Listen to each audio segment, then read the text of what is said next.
دیکھنے سے رسولوں کے سلسلے کو مانا، جس کے کہنے سے دین اسلام کو حق مانا۔ لوگوں اپنی فکر کر لو، یہاں کچھ بھی کرو، لیکن ایک دن وہ ہے جسے یوم قیامت کہتے ہیں، میدان محشر کہتے ہیں۔ سنو سنو، تمہارے اور میرے نبی کا فرمان، ارشاد فرمایا انسان کے سر اور سورج کے درمیان صرف ایک ہاتھ کا فاصلہ ہوگا۔ ذرا غور کرو میرے بھائیوں، پڑھے لکھے لوگ ہو، اللہ نے شعور دیا، ڈسکوری کا زمانہ ہے، اللہ اکبر۔ آج سورج کہاں پر ہے؟ سورج آج چوتھے آسمان پر ہے، اور آج سورج پیٹھ کی طرف سے چمک رہا ہے۔ سورج آج اپنے چہرے کی طرف سے نہیں چمک رہا ہے، بلکہ آج سورج چوتھے آسمان پر اپنی پیٹھ کی طرف سے چمک رہا ہے۔ میرے بھائیوں بتاؤ، جب پیٹھ کی طرف سے سورج چمک رہا ہے تو اس کی تمازت کا عالم کیا ہے؟ چوتھے آسمان پہ سورج بے نقاب ہوتا ہے، تو مئی کی گرمی میں ہم اپنے گھروں میں اش اش کرنے لگتے ہیں، ہائے ہائے کرنے لگتے ہیں۔ اے میری قوم کے وہ جوانوں جو مسجدوں کو ویران کر چکے ہو، نماز جمعہ کے لیے بھی خطبے کے لیے جاتے ہو، 2 رکعت پڑھ کر کے ایسے بھاگ کے نکل آتے ہو جیسے جیل سے چھٹنے پر قیدی بھاگتے ہیں، اسکول کی چھٹی ہونے پر اسکول کے بچے بھاگتے ہیں۔ کبھی سوچا فلموں میں 3 گھنٹے بیٹھتے ہو، میدان محشر میں کیسے کھڑے رہو گے؟ وہ پگھلا دینے والا سورج آج، اللہ اکبر، مئی کی حرارت، اپریل اور مئی کی حرارت میں ہم ہائے ہائے کرنے لگتے ہیں۔ اس دن کیا ہوگا جب سورج سر پہ ہوگا؟ یہاں نیک اور بد کا بھی کوئی معاملہ ہی نہیں ہے، متقی اور پاپی کا کوئی معاملہ ہی نہیں ہے۔ میدان محشر کے اندر سورج سروں پر ہوگا، ان لوگوں کے جن لوگوں کو اللہ ان کے سروں پہ سورج رکھنا چاہے گا، اور وہی نجات پائیں گے جو عرش کے سائے میں رہیں گے۔ کون رہے گا؟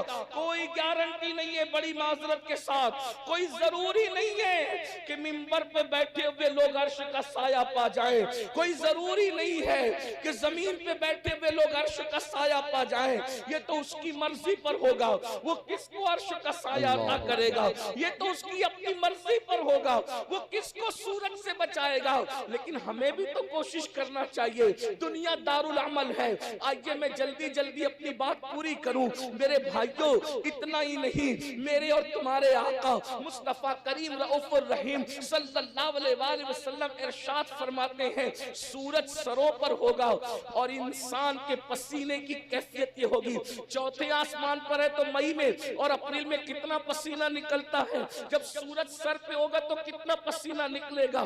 عمل کے اعتبار سے کس کا پسینہ ٹخنوں تک ہوگا، کسی کا پسینہ گھٹنوں تک ہوگا، کسی کا پسینہ کمر تک ہوگا، کوئی پسینہ کندھے تک ہوگا، کسی کے منہ تک پسینہ پہنچے گا، اور کوئی پسینے میں ڈبکیاں لے رہا ہوگا۔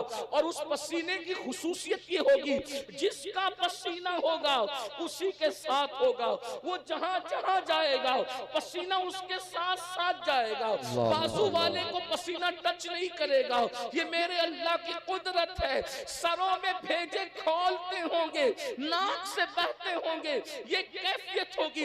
ام المومنین سیدہ کائنات سیدہ عائشہ صدیقہ نے پوچھا یا رسول اللہ صلی اللہ علیہ وآلہ وسلم، قیامت میں لوگ ننگے اٹھیں گے تو کیا بے حیائی نہیں ہوگی؟ یعنی لوگ ایک دوسرے کو دیکھ کر شرمائیں گے نہیں؟ آقا فرماتے ہیں عائشہ، قیامت کے دن لوگوں کی کیفیت یہ ہوگی، لوگ اپنے آپ کو دیکھنے کی فرصت نہیں پائیں گے، کسی اور کو کیا دیکھیں گے؟ قرآن اس دن کے لیے کہتا ہے الاخلاء یومئذ بعضهم لبعض عدو، جتنے تمہارے کٹر اور پکے دوست ہیں وہ سب تمہارے دشمن ہو جائیں گے۔ قرآن کہہ رہا ہے سب دشمن ہو جائیں گے، کوئی دوست کام نہیں آئے گا۔ فرشتوں کی شان اس دن قرآن بیان کرتا ہے یوم یقوم الروح والملائکہ صفا لا یتکلمون الا من اذن، اس دن جبریل جیسا فرشتہ اور سارے فرشتے اللہ کی ہیبت سے تھر تھر کانپ رہے ہوں گے۔ جبریل بھی اللہ کی بارگاہ میں کلام کرنے کی جرات نہ کر سکیں گے، فرشتے بھی کلام کرنے کی جرات نہ کر سکیں گے۔ اللہ اکبر، سب ہیبت سے کانپیں گے۔ اس دن کے لیے آج کا جوان جو پاک بھی نہیں رہتا، کھڑے ہو کے پیشاب کرتا ہے، 5 کلمے بھی اس کو یاد نہیں ہے، وہ کہتا ہے جو ہوگا دیکھا جائے گا، قیامت میں جو ہوگا دیکھا جائے گا۔ میرے بھائیوں کیا دیکھو گے؟ آؤ تھوڑی دیر کے لیے ذرا میدان محشر کا نقشہ اور میدان محشر کی تیاری کرنے والوں کا، اسی لیے تو جن لوگوں نے اس حقیقت کو جانا، اس حقیقت کو مانا، اس حقیقت کو پہچانا، ان کی کیفیت کیا تھی آپ کو بتاؤں۔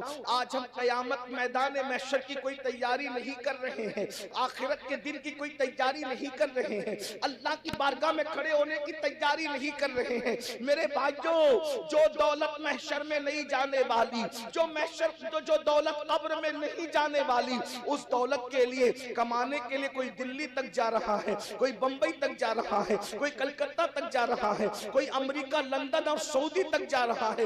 میرے بھائی، جو دولت نے میدان محشر میں کام نہیں آنا، اس کو کمانے کے لیے 7 سمندروں کا فاصلہ طے کر رہے ہو، اور جس نیکی نے محشر میں کام آنا ہے، اس کو کمانے کے لیے بسترہ چھوڑ کے محلے کی مسجد میں بھی نہیں جا رہے ہو۔ کتنے افسوس کی بات ہے، کتنے افسوس کی بات ہے۔ سوچو، ہم یہ نہیں کہتے نہ کماؤ، بالکل کماؤ، بالکل کھاؤ، بالکل موج مستیاں بھی کرو، انجوائے بھی کرو، لیکن حرام کام مت کرو، اللہ کو ناراض مت کرو، رب تبارک و تعالیٰ کے غضب کو چیلنج مت کرو۔ آئیے آپ کو بتاؤں، جنت اتنی سستی نہیں ہے جتنی سمجھ رکھا ہے، میدان محشر اتنا آسان نہیں ہے جتنا سمجھ رکھا ہے۔ اللہ اکبر۔ آپ کو بتاؤں، افضل البشر بعد الانبیاء بالتحقیق سیدنا صدیق اکبر رضی اللہ تعالیٰ عنہ رو کر کے کہتے ہیں، کاش میں کسی مومن کے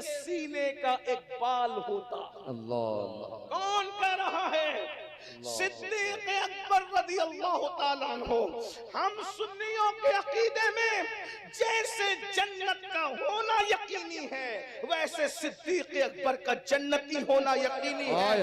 اللہ اکبر، نعرہ تکبیر۔ اس کے باوجود صدیق اکبر کہہ رہے ہیں، صدیق اکبر کہہ رہے ہیں، ذرا غور کیجئے، محسوس کیجئے، نعرے پہ مت جائیے گا، ابھی تھوڑا محسوس کیجئے، وقت بھی بچا لیں، میرے پاس بس 20 سے 25 منٹ کا ٹائم رہ گیا ہے، میں بات جلدی سمیٹنا ہوں، تھوڑی دیر کے لیے ذرا غور کر لیں۔ کون صدیق اکبر؟ اللہ اکبر، جس کے لیے قرآن میں آیت آ رہی ہے وَلَا سَوْفَ يَرْضَى۔ کون صدیق اکبر؟ جس کے لیے اتقا کہا جا رہا ہے۔ کون صدیق اکبر؟ حضور اپنی بیماری کی حالت میں اپنے مصلے پر صدیق اکبر کو کھڑا کر رہے ہیں۔ کون صدیق اکبر؟ وہ صدیق اکبر، اللہ اکبر، جس کی اللہ اکبر شان میں قرآن کی آیت یوں نازل ہوتی ہے، ہر صحابی کا جو ہے وہ صحابی ہونا کسی تابعی نے بتایا، کسی صحابی نے بتایا، اللہ اکبر، کسی محقق نے بتایا، ابو بکر صدیق وہ صحابی ہے جس کی صحابیت کا اعلان اللہ کا قرآن کر رہا ہے، جس کی صحابیت کا اعلان اِذْ يَقُولُ لِصَاحِبِهِ، اللہ اکبر، جب انہوں نے اپنے صاحب سے کہا، اللہ اکبر، جس کو صحابی قرآن کہتا ہے، اللہ اکبر، وہ صدیق اکبر کی بات سنو، اور پھر ان کو جنت کی بشارت حضور نے دی، جنت کی بشارت اللہ نے دی۔ وہ صدیق اکبر کہہ رہے ہیں، محشر کیا ہے ذرا غور کر لو، ہم نا واقف ہیں، نا بلد ہیں، غافل ہیں، غفلت میں ڈوبے ہیں، دنیا کی محبت میں ڈوب کر آخرت کو بھول چکے ہیں۔ صدیق اکبر کہتے ہیں، کاش میں کسی مومن